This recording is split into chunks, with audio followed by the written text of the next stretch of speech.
Good evening, Melbourne. Good evening, Brendan. How are you going tonight? I'm good, Father. How are you? Yeah, not too bad. It's the start of another week, really. Sunday being the first day of a week, and another week in lockdown under our belts. But it's good to be back with you, and it'd be good to be back with those of you who are watching us live on YouTube this evening. Hopefully, you found us if you normally follow on Facebook, but we've given up on Facebook Live because it was just stretching my incredibly inadequate internet connection. So we're just here live on YouTube. So if you are following tonight, make sure you put some stuff into the comments because we really like engaging with you in your homes. But despite, Father, it being another day in lockdown, today was a little bit special. Happy Father's Day. Oh, thanks, Brendan. You are you're one of the closest fathers in my life. My Oh, biological father does top it, but I'm glad to you're, hear that. you're but you're close in there. So happy Father's Day to you. Thanks very much. Did Thanks, you have a Brendan. good day? I did have a lovely day actually. It was a beautiful weather. It's amazing how much, and tonight's whole episode we're going to be really looking at the topic of mental health, but it's just amazing how much better you feel when the sun's out and it's a beautiful day and you can actually sit outside and have lunch. I don't know Mm. about the rest of you, but we did the mandatory Zoom lunch with my family, which is never particularly successful, but we thought it was only fair that my dad got the same sort of yelling at the Zoom thing like my mum did for Mother's Day. So at least it's all equal for men and women this year in COVID. COVID doesn't take genders. Wait, hold on. It Mother's was Day. Father's Day for you. Even your mother should say Happy Father's Day to you. She should. Yeah, well, she should.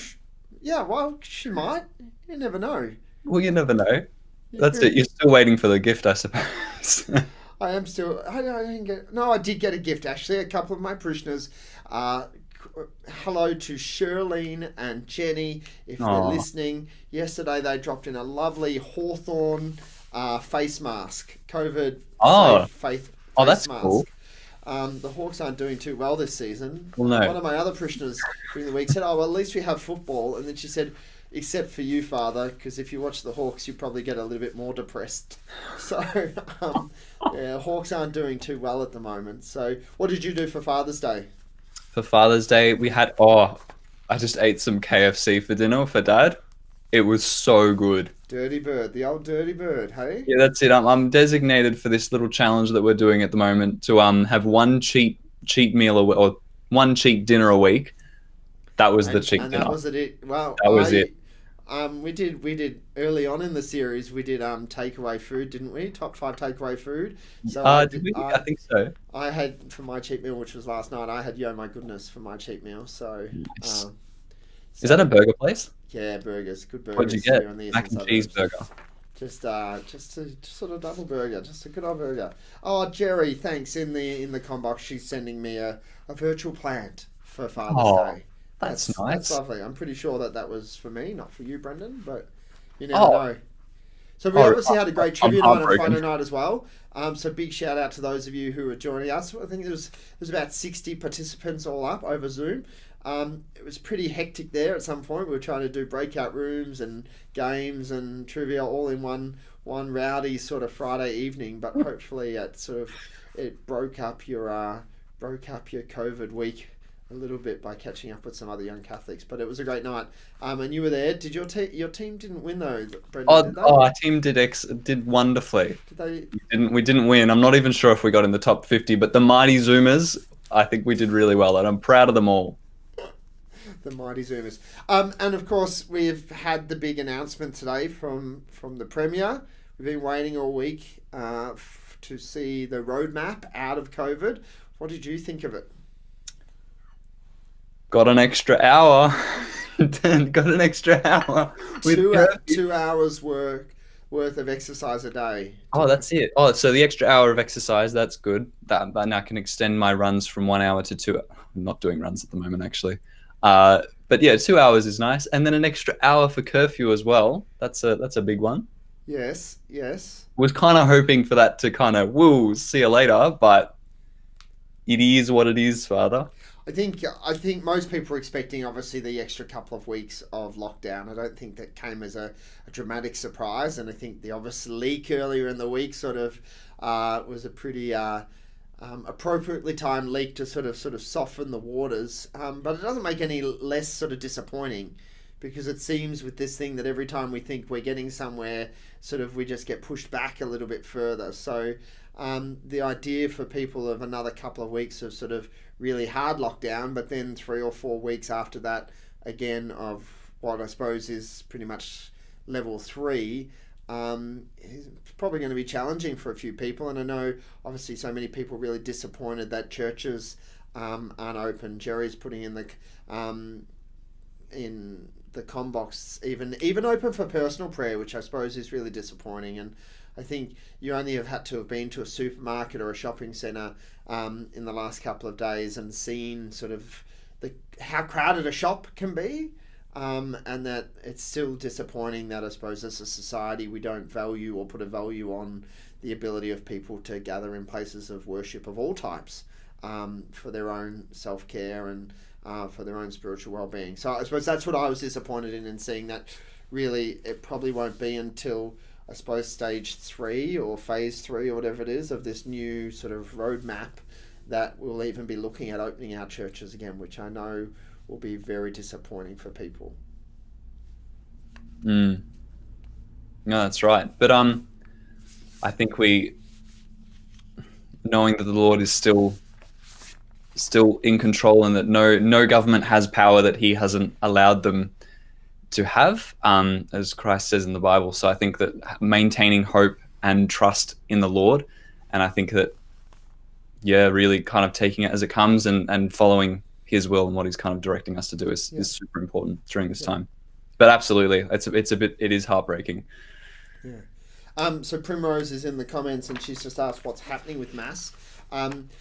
Generally what happens with these big announcements is 1 or 2 days later we get announcements from the Archbishop and from the diocese about church and what the church's response to the bishop's statements will be. But I suppose at first reading I can't see churches reopening in the next 2 stages, so it won't be till the beginning of stage 3, which comes towards the end of October.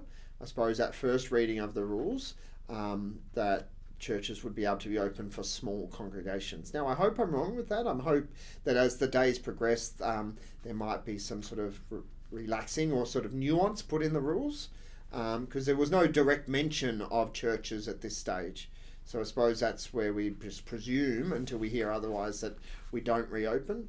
But I suppose the hope would be that at least by October, but it might be as late as the end of November, just depending on how that rolls out. So it's a little while yet. So we've sort of got to bunker down a little bit, because we've been doing it for a little while now. And as Primrose says, well, they've still got Sunday Night Live. And if we've got Sunday Night Live, that means we've got Brendan's top 5. So it's a very, very small consolation, but but yeah, we do. We have it's a segment in need of a title graphic, because you keep promising it. I think it's time. Hey, I feel like we've had enough. There's been enough stability in the past 3 Sunday Night Lives that we could actually afford to have a title graphic. Sorry, we had to ditch Facebook for it. But I think it might be time for a graphic. If anyone has some ideas for a graphic, you let me know. So what's your top 5 tonight? So this top 5 actually comes from a listener who sent in some suggestions. So thank you very much. She's an architect. So this top 5 is top 5 churches in Melbourne.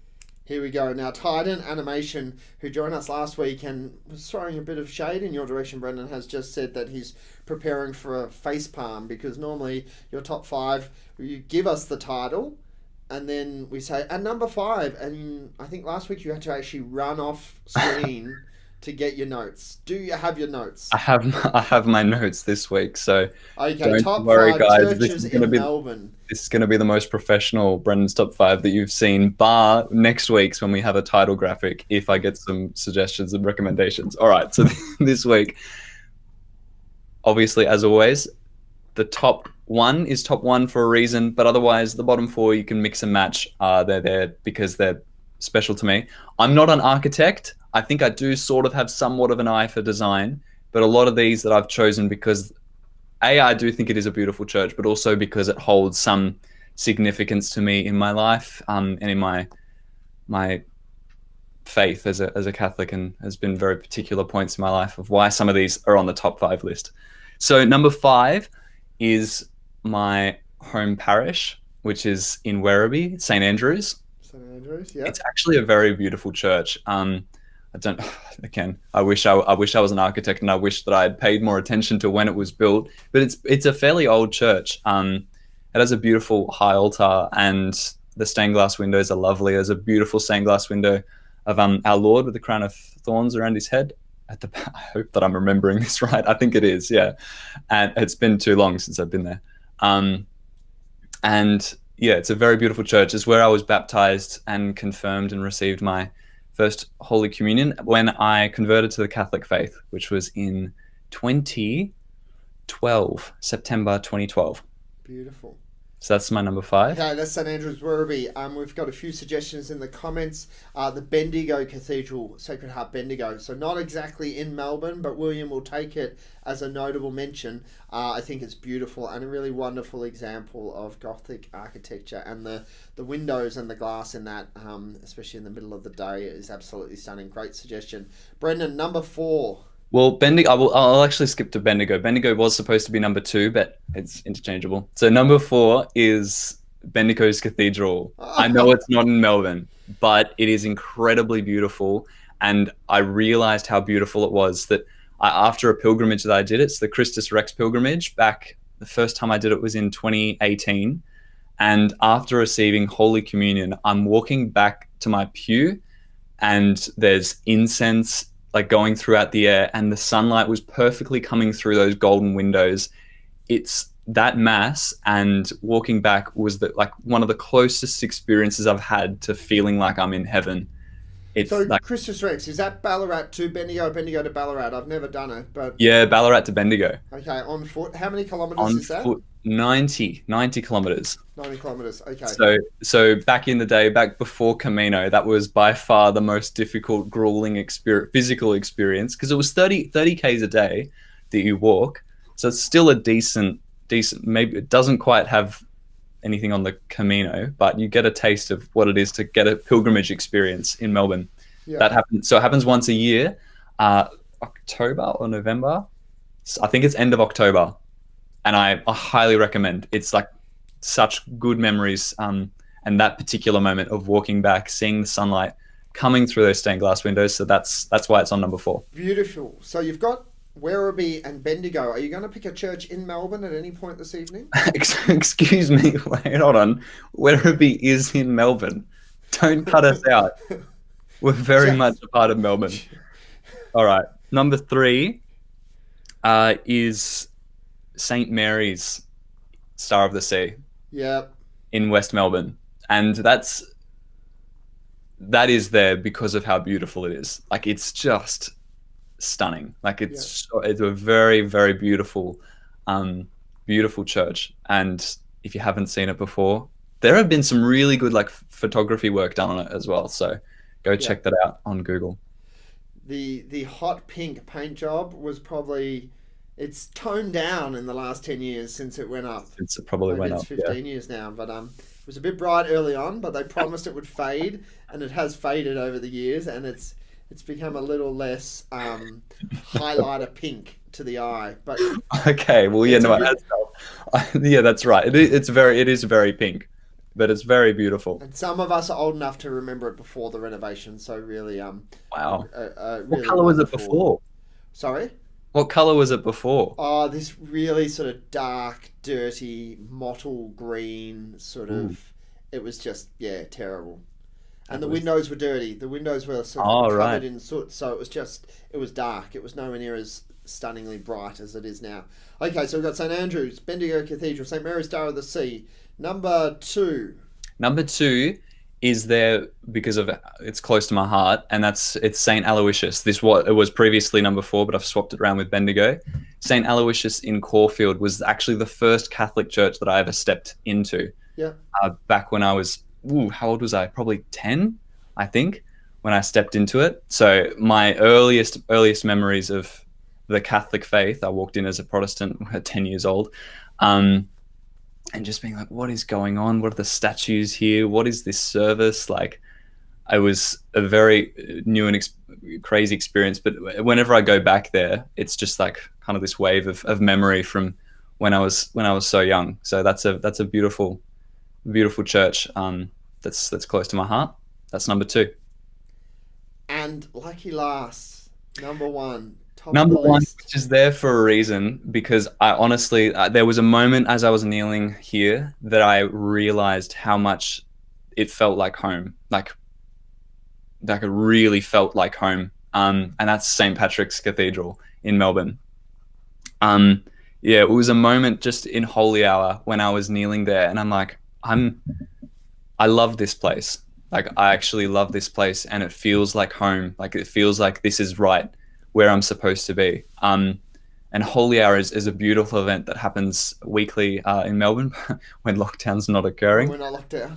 When we're not locked down, at 6:30s on Thursdays, and it's just when Christ is there on the altar, kneeling right there in Melbourne, in the where the seat of our bishop is there. It really is. It's our home, and I love it. It's a beautiful church. Beautiful. Well, Brendan, that's your top five. I normally only do three because I don't want to take away from your five. But Have you got five for me? I've got five, and it Bring it on. I've sort of had to knock a few out. So there's a few very, very close contenders. Oh, there would be if you. That's it. As a priest, you would have. Can I do six? No, I'm sorry. There's a limit. If we push it farther, Father's top six. maybe you can get a special mention. How about that? Okay, a special mention would have to go just outside my top five would be St. Dominic's East Camberwell. For those of you who haven't been, it's a beautiful church, but it was a church that I got to know growing up because it was my grandparents' church. And it was also the church in which I celebrated my first Mass as a priest in. So will always hold a very special place for me for those memories. So very special memories go to St. Dominic's Church. My top five, a bit like yours, are going to go four with no particular order, but in them will have to be the Carmelite Chapel, the Chapel of the Carmelite Monastery in Kew. It's one of Melbourne's best kept secrets. So once churches reopen, and you can find it, it's on a little back street in Kew, and it's the most beautiful chapel. It's the shrine to St. Therese of Lisieux here in Australia. But the nuns will always make you welcome. But it's just a beautiful place of solitude and quiet prayer. So the Carmelite Chapel, the Carmelite Monastery Chapel in Kew, and they've got this lovely little bookshop where you can get beautiful scapulars and other religious articles as well. So really wonderful place. Close to that would obviously for me be the Seminary Chapel, which is a beautifully renovated church. It's over 100 years old, but a place where obviously I spent many years praying each and every day. And a beautiful set of stained glass windows, but also a really stunning icon of Our Lady of Perpetual Succor in a side chapel there. And it's done by the same artist. Those of you who have seen the one in our cathedral here in Melbourne. And the story goes that it was commissioned for the Seminary Chapel, and the Archbishop of the time saw it after it went into our chapel and said, "I want one for the cathedral." So he got a replica from the same artist, but it's nowhere near as intricate or is nowhere near as beautiful as the original, which hangs in the chapel of the seminary Really? at Oh, Corpus wow. Christi. So that's got to be a special place Oh, for me. wow, yeah. In my list of chapels, so I'm gonna keep a fair few chapels in mind. Would have to be the Marian Chapel at St. Francis Church Yes. in Lonsdale Street, Melbourne, and a place of great devotion for people who have wandered away from their faith, even people who pop in there and light a candle, even if that might be the only thing they still do in their life of faith. So there's something quite beautiful about just watching the devotion of people there. Not a particular fan about what has happened to the rest of the church, and I think they'd love to see it restored one day, but the chapel itself is just a really powerful place of prayer in the heart of our city. Jerry, Fortunately untouched as far as I can tell. sorry? and left untouched as far as I. Well, I I think would- it was actually restored to its original sort Right. of glory. So it's a stunningly Oh, beautiful it's place, beautiful, but yeah. also not just because of the architecture and the beauty, but because of the true devotion you see of people who visit it every day. Jerry put this in the com box, but it was definitely on my list, and that would have to be the most stunningly beautiful modern church in Melbourne, and that would be St Mary MacKillop Church in Keilor Downs. And our guest this evening, Tony Pirotta, is a parishioner there, so he might even be able to talk about that a little bit later on. But it's a beautiful piece of modern architecture, and again a great testament to the faith of the people out that way. And then finally, my top 5 is like yours. It has to be St Patrick's Cathedral. I think there's lots of cathedrals around the world that are beautiful, and that might top it architecturally, but because it's our cathedral and it's a place, again, a little bit like that chapel at St Francis in the city, a place of great prayer and devotion, and a place where I suppose my vocation of the priesthood was nurtured and flourished sort of as a young man. So very much like you, Brendan, looking forward to getting back in there on a Thursday night for Holy Hour. It probably doesn't look like it will be this year, I imagine, but hopefully by the start of next year things will be back to our new normal, our COVID normal. So wonderful tour of Melbourne's beautiful churches whilst we can't get into them, and I suppose that's a great segue to a chat about the gospel. You didn't get to a live stream mass this weekend, Brendan?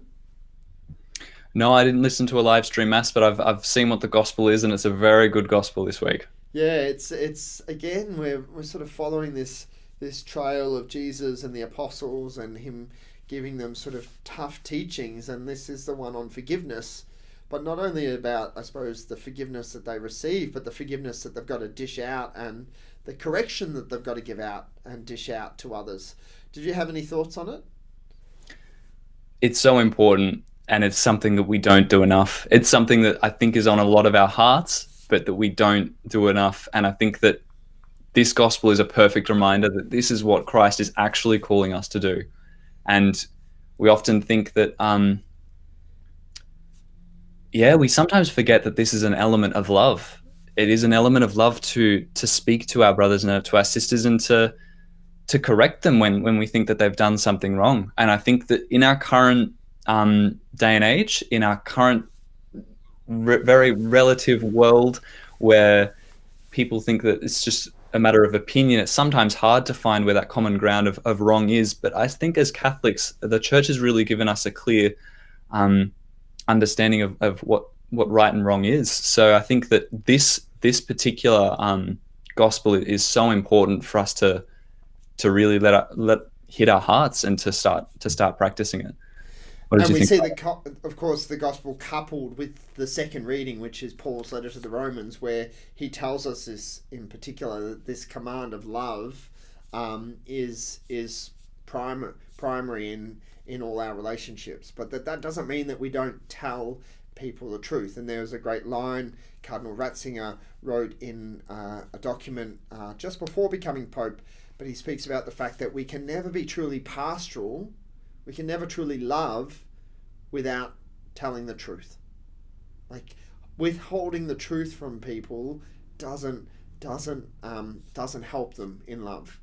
So we have to find the right way to do it, and Jesus gives us the model today. We go on our own first of all, and if they don't listen, go with another, and if they don't go with the community, if you know what I mean. So he gives us this model on how we're to do it in love, but we have to do it. We have to be able to bring people along the journey of faith with us. And those of us, we're lucky we're doing this Bible program on a Tuesday night at the moment, and there's a great group of us, and we were looking last week at the idea of when the Israelites returned to Jerusalem and they built a wall around Jerusalem as a way of sort of maintaining the faith and the fidelity and the orthodoxy of faith.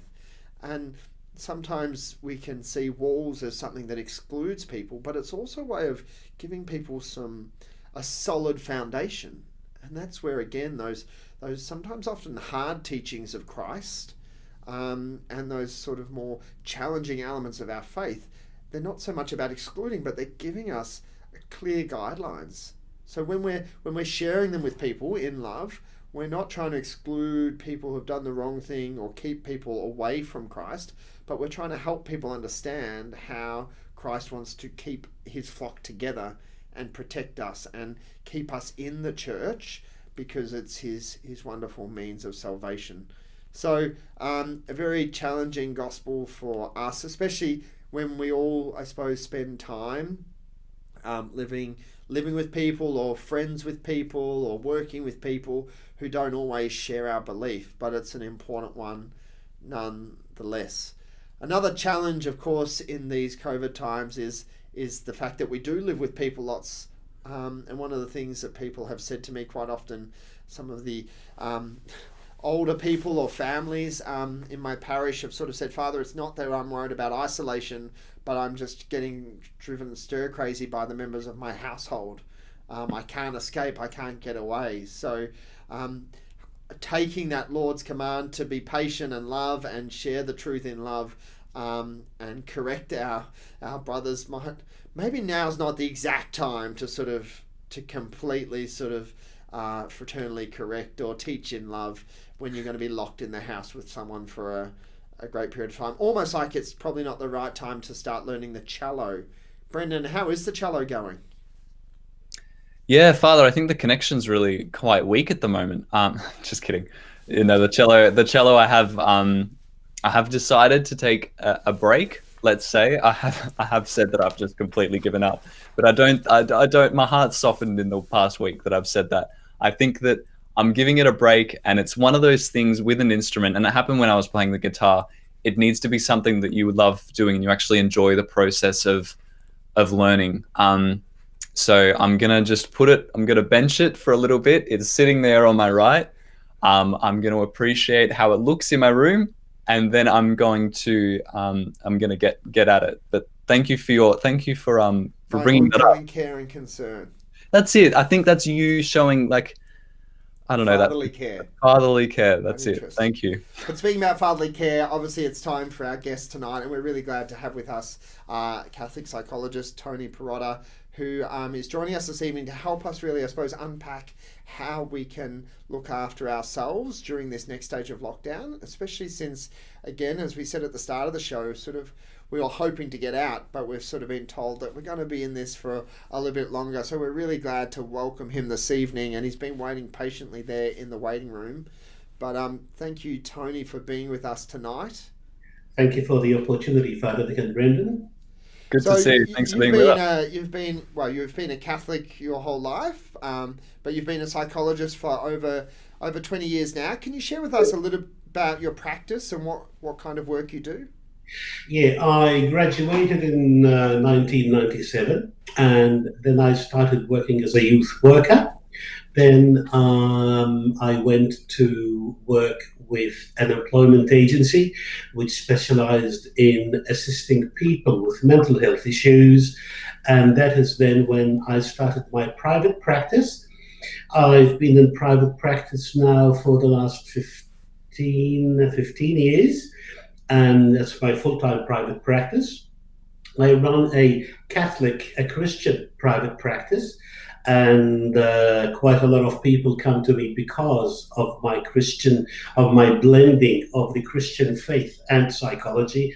And I've got no doubt that there are some people who choose to not come to me because of my Christian practice, but that's a matter of personal choice. As you were saying before, Father Nick, it's not about judging people or anything like that. It's about extending the opportunity. Have you got a faith? And if you've got a faith, yes, great. We've got another artery to tap into. If you don't have a faith, that's fine too. I work from 2 offices in Moonee Ponds and in Altona Meadows at the moment, and since March actually, I've been doing solely telehealth consultations.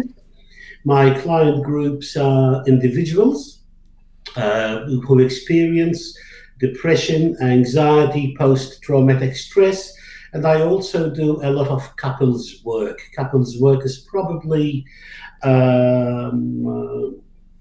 about 50% of my work, and that is where my faith and whether people know it or not, where I draw heavily on my faith and I impart some of the Christian values, sometimes without the people even knowing. And then, that really works, that really works. And sometimes there's a wonderful opportunity then to link that back to the Christian faith. What's one of the most, I suppose, since March, striking things that you've seen in how COVID-19 and the resulting lockdown has affected, I suppose, young people in particular, and the young people that you're working with? The major thing in the beginning was the distancing and the lockdown, because, as we know, and a very important part of the psychological development aspect of adolescence and young people is socializing. I think it is a real pity, in a way, that the terminology was not chosen perhaps better. They talk about social distancing when I think the real issue there was physical distancing, and it is because the physical distancing is necessary. I think that's what makes it imperative for us to keep socially close.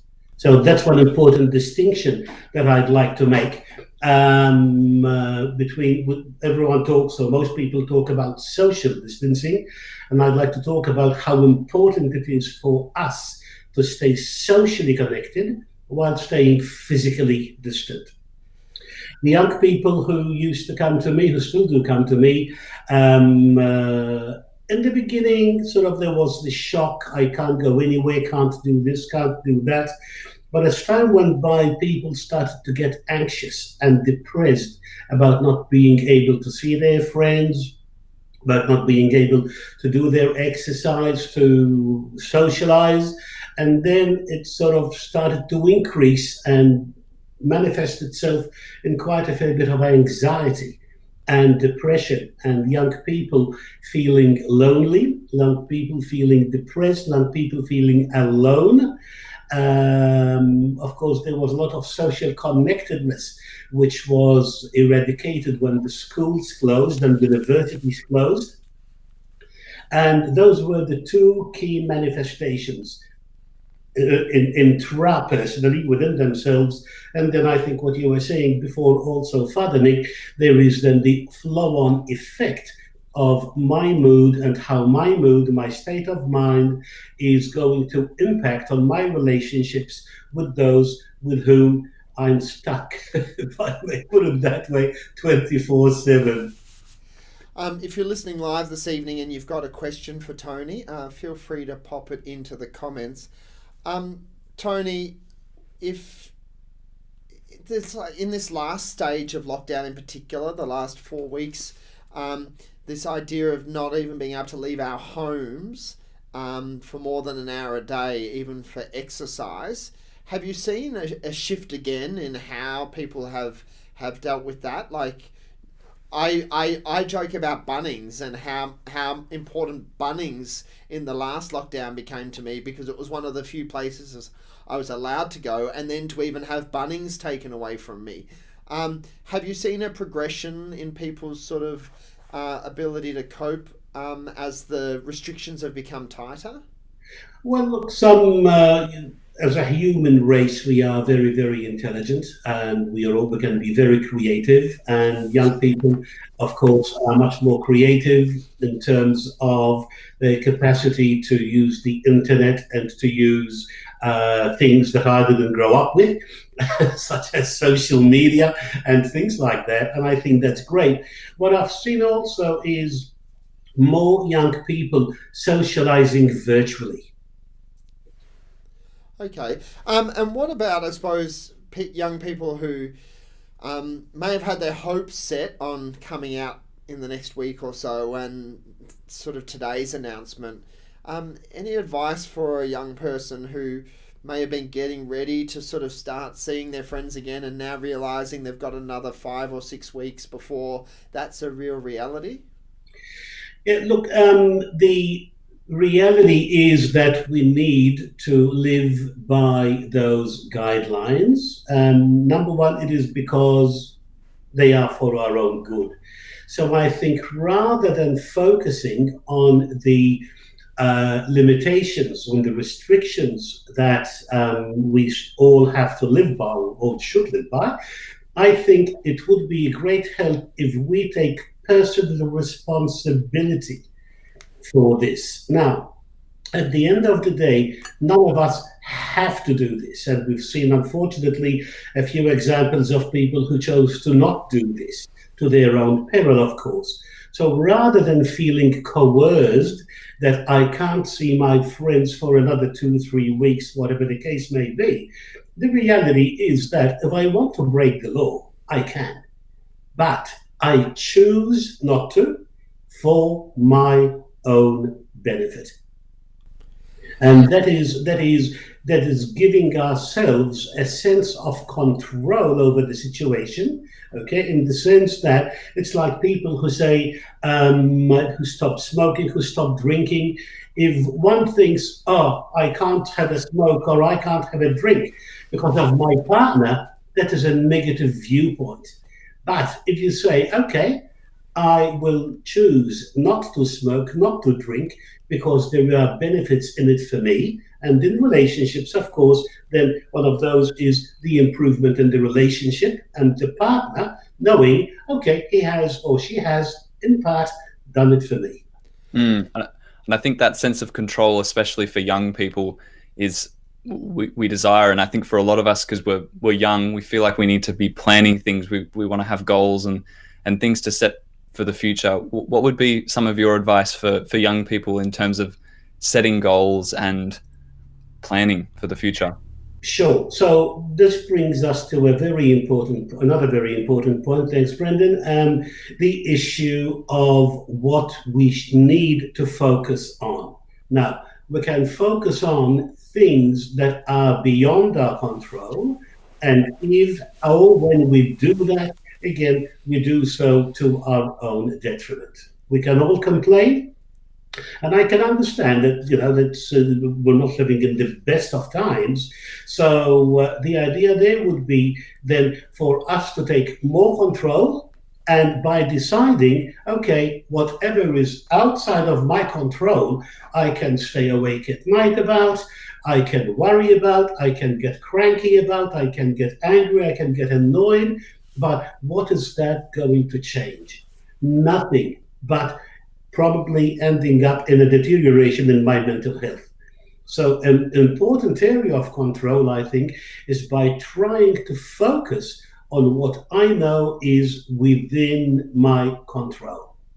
And young people have got lots of areas of control, and it is, I think, about bringing out and focusing on those areas, rather working on what I call the deficit model, what I don't have, what I wish I could have. I think young people in particular can gain a lot of control by focusing on what is within their control and bringing that up, and then you'd be surprised how many good things come out of this. Tony, I in this lockdown, I've started two things. One thing was I archived my inbox, and I know there's two types of people, but I'm the type of person who has about like an inbox that's got like 3,000, 4,000 emails in it. So I put them all in the archive, and I've said at the end of each week, Friday night, I'm going to do the same thing. And I'm going to delete and archive. And it's this thing about saying, okay, I have control over my incoming and my outgoing sort of inbox. And the other thing I've started doing is writing a list of to-dos. And just making sure each day I check off one or two of those things, just so that I can get to the end of the day and say, well, I can't control Daniel Andrews, and I can't control coronavirus, and I can't control the craziness that's around me, but I can control this to-do list, and I can control my inbox. Is there anything else, any other sort of really practical tips that you'd give to a young person about how they could implement this? Yeah, practical. I did a very similar thing in the first lockdown. Ironically, it's also about archiving, but I had I run a paperless office now. I've been running a paperless practice for a lot of years. But before that, I was full on paper. And in the first lockdown, one of the things I did is got rid of all my archived boxes. I got a shredding on-site van here, and I got rid of 25 archived boxes of client records and what have you. So then what it comes down to is not whether I can go out or not. The sense of control comes down to what do I, again, keyword, what do I choose to do to fill in my day with things that are productive for me? One of the challenges, I suppose, for us as sort of young people, I suppose, or in particular, I'll say for Brendan and Brendan's generation, younger than you and I, Tony, is obviously they're so well connected and social media.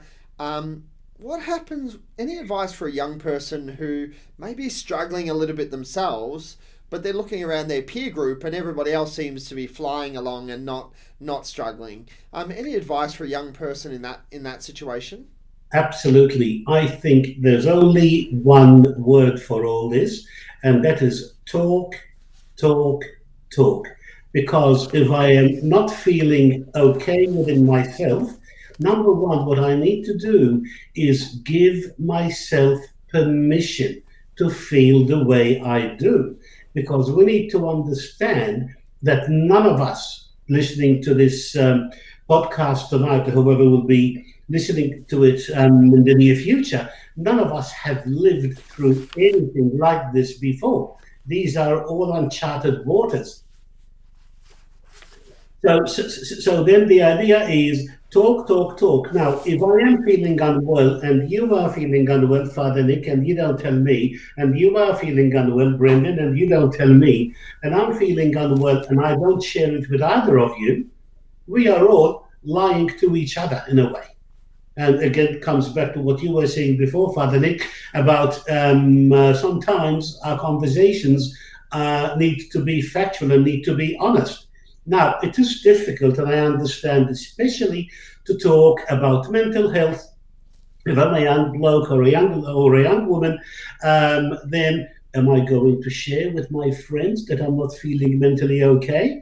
What are they going to think of me? Are they going to think I'm losing it, or whatever the case may be? And I think sharing the experiences. So number one, giving yourselves permission to feel what you do, to feel the way you do, and giving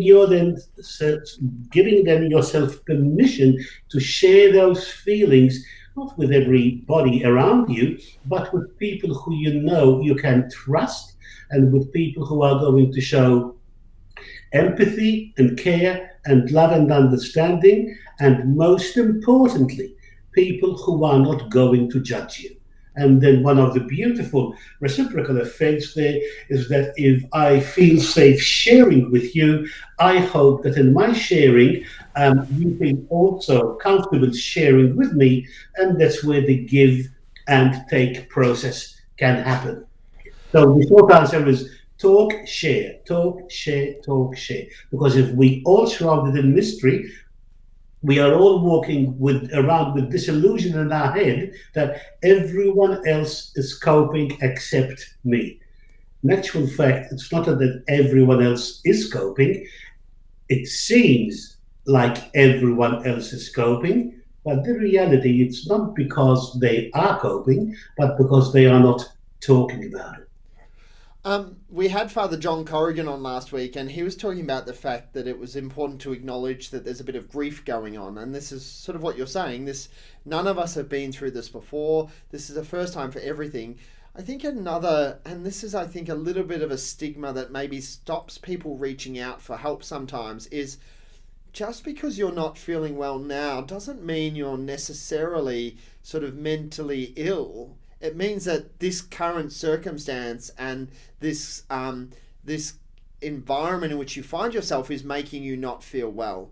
And sometimes I suppose I've encountered people who don't want to reach out for help because they feel like they may end up seeing a psychologist for the rest of their life. Is that the case, or can you speak a little bit to the fact that I suppose sometimes it's the situations that we find ourselves in, and that once situations change, we can return quite reasonably to sort of normal functioning. Yeah, absolutely. Without going into too much technicality, even the DSM-5, which is basically the Holy Bible for mental illness, has got diagnoses which are, I suppose, can be described as situational. There's such a thing as reactive depression. There is such a thing as adjustment disorder. And especially with the second one, with the adjustment disorder, one of the criteria is that the symptoms do not persist 6 months after the trigger has stopped. So the idea here is that, yes, people are not, I can't expect myself to not be affected if my life has been so disrupted. So the question then comes, is it me who is abnormal, or am I being normal, but I'm reacting normally to an abnormal situation? And that's a very important distinction. Because if I am not reacting the way I am, number one, I am denying myself the right to feel how I feel. And then more so, then I am also going to start perhaps blaming myself. I shouldn't be feeling this. I shouldn't be doing that. You mentioned earlier that you obviously operate under a Christian umbrella, which is really wonderful to hear. Could you maybe speak a little bit to, I suppose, the difference if a young person was feeling a little depressed or not 100%, but they were thinking it might be sort of, I suppose, disillusionment or a spiritual sort of depression, as opposed to, I suppose, a mental depression. What would be some indicators for a young person to sort of balance out, I suppose, the spiritual versus the mental health? Well, people in my practice, what I found is that people who have a faith, and not necessarily our faith, but I practice the Christian faith because I was brought up Catholic, of course.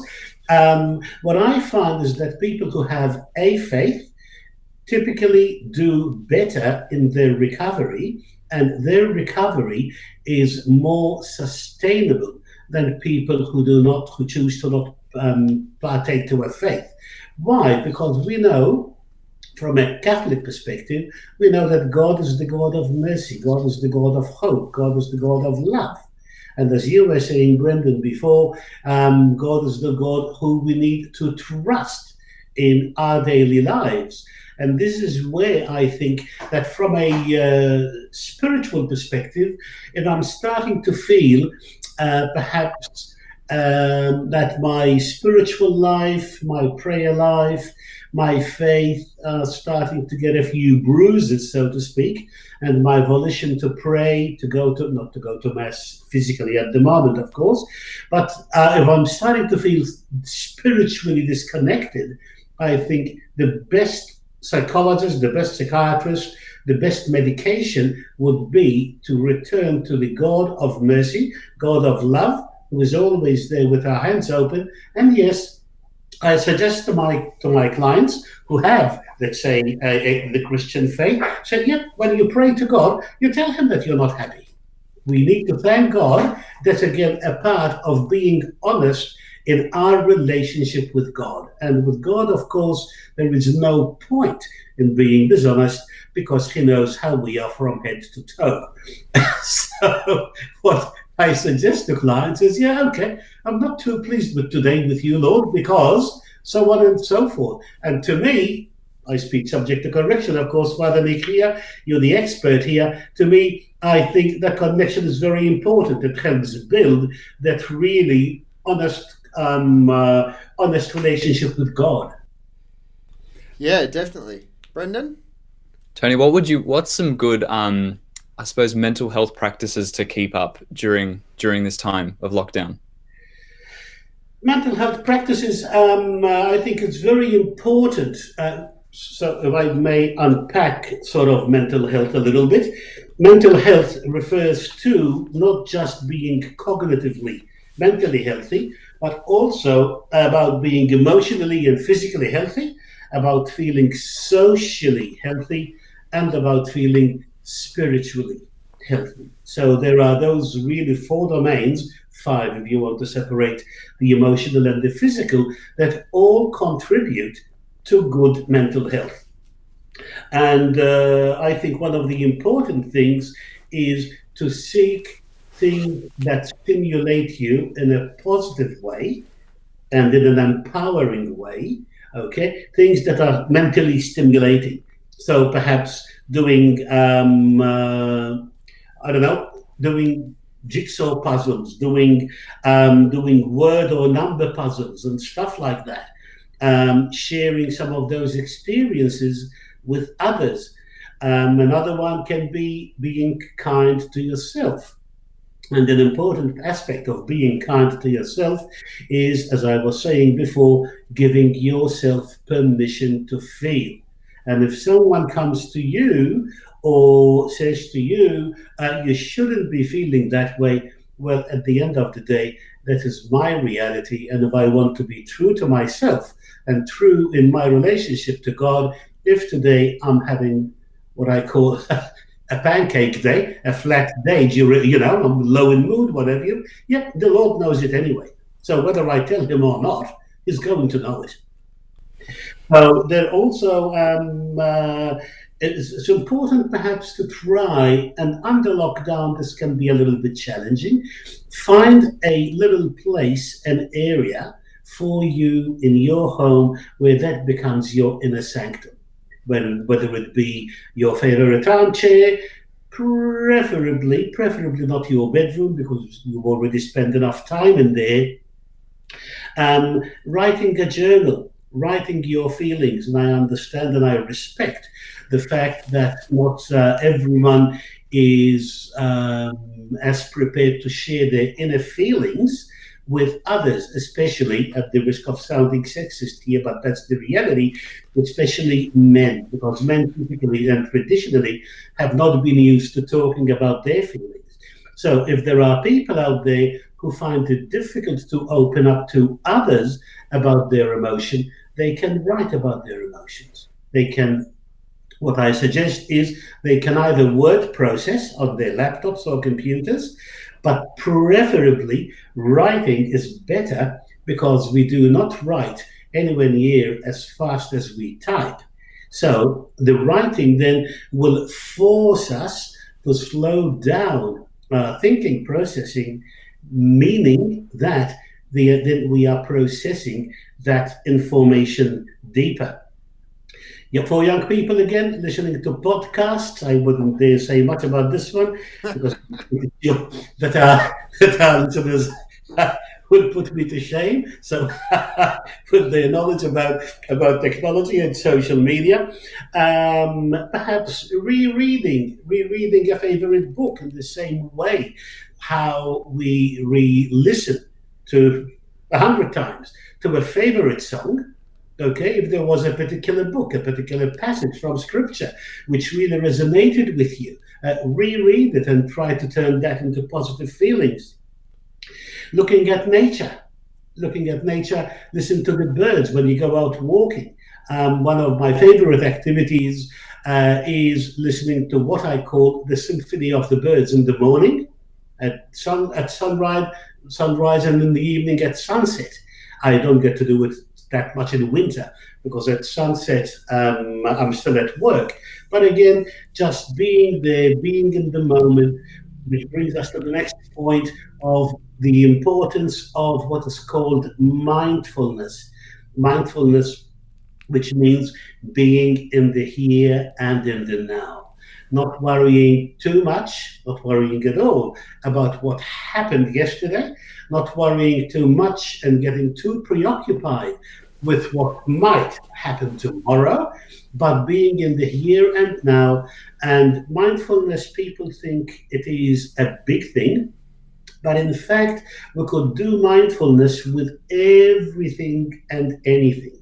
whether we're walking, whether we're having a cup of tea, whether we're eating an apple. If we're not doing anything, we can do mindfulness of our breathing, a mindfulness of tuning into our heartbeat.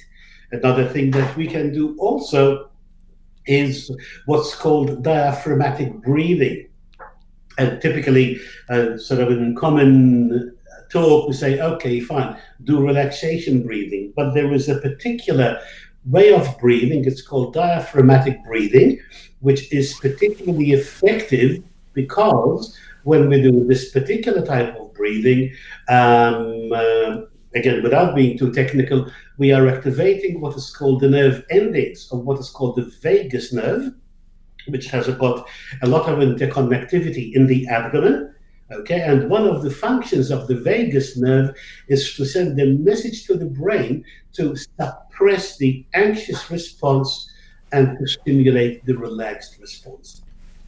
Tony, we're almost out of time, but for some people, lockdown has been a blessing, in particular for introverts, those people who are quite comfortable in their own skin, and the very thought of lockdown coming to an end may itself have induced some anxiety. Any advice for people who are feeling a little bit anxious now at this next stage and what it's going to mean to going back to university and back to work and back to normal life? Yes, I think, again, it is a matter of perception, and it is a matter of how I choose to view and to perceive and to interpret things. Okay, a negative view, a glass half empty view of these restrictions is that, oh gosh, I thought that we were going to be able to do much more things, right? However, for people who have anxiety, and my peers and I, in a peer support meeting we had 2 weeks ago, we've all reported an increase in the number of clients presenting with anxiety, specifically because of that. Because now they go to their own home. So again, rather than viewing these lockdown measures, which are slow, as an impairment, as a problem, for people with anxiety, we can perhaps start to think of that as what's called gradual desensitization and graduated exposure. Well, again, without being too technical, that is about, if I'm anxious about a particular stimulus, me then being able to expose myself to that stimulus on a gradual basis so that I desensitize myself to the stimulus. So applying this practice to these young people who may be anxious about returning out into the open world, yes, rather when those anxious thoughts come into your head, they pop up, oh my gosh, how are you going to cope with not being at home, going back on public transport, not physically distancing, and so on and so forth? Rather replace those with, okay, we are going to be eased into all this, and perhaps as an extension of that, also see the gradual relaxation of the interventions of the restrictions as a gradual desensitization process for the whole of at least metropolitan Melbourne. Okay, we've asked all of our guests this over the last 20 or so weeks. Is there something that you learn about yourself in lockdown that you're looking forward to taking out into the new COVID normal? Well, when we are alone, when we've got a lot of free time, this is why it's important. The perception is really, really crucial here. Now, if I say, okay, fine, I'm in lockdown for 6 weeks, when are they going to pass? What am I going to do? That's a negative view. And the glass half empty view is, per se, as valid as the glass half full view. However, so this is why there is no point in people arguing about your glass half empty, your glass half full. The reality is that the glass half empty view is as valid as the glass half full one. But what I say is, now again, coming back to the issue of control and choice, if I focus on the glass half empty, which is as valid as the good as the glass half full one, how is that going to help me? And of course, the answer to that is it's not going to help me. So I choose control. I choose to look at the glass half full, because that is what is going to help me through whatever is left of this lockdown, which probably and will hopefully and I'm only going by what I heard today, of course, the Premier was saying that perhaps by the end of November or towards the end of November, depending on numbers, we might return to some sort of normalcy. Between now and then, I think it's really important to keep in mind the thought that I am in control and I need to focus only on what I can control. And then, okay, I choose to do things that fulfill my life, that keep my brain occupied, and then learning about myself. What do I choose to do? Perhaps another thing that we can do is meditation. What I also suggest to people of our faith to do is perhaps every day to do the examen and count your blessings, the examen of St. Ignatius. When I said right before, write about your blessings, write about how kind you have been to yourself, how kind you have been to people, how pastoral, how kind people have been to you. And these are all things that in reality are all still happening around us. And we only need to look at the health workers. And they're only just one, one of the primary groups. All that goodness, all that love is still going on. But because overall we tend to focus on the negative, if we look for the negative, that's what we're going to see. That's what we're going to find. I think we are. We're very good at the end of the day of examining our conscience and looking at those failings or those times that we have turned away from the Lord.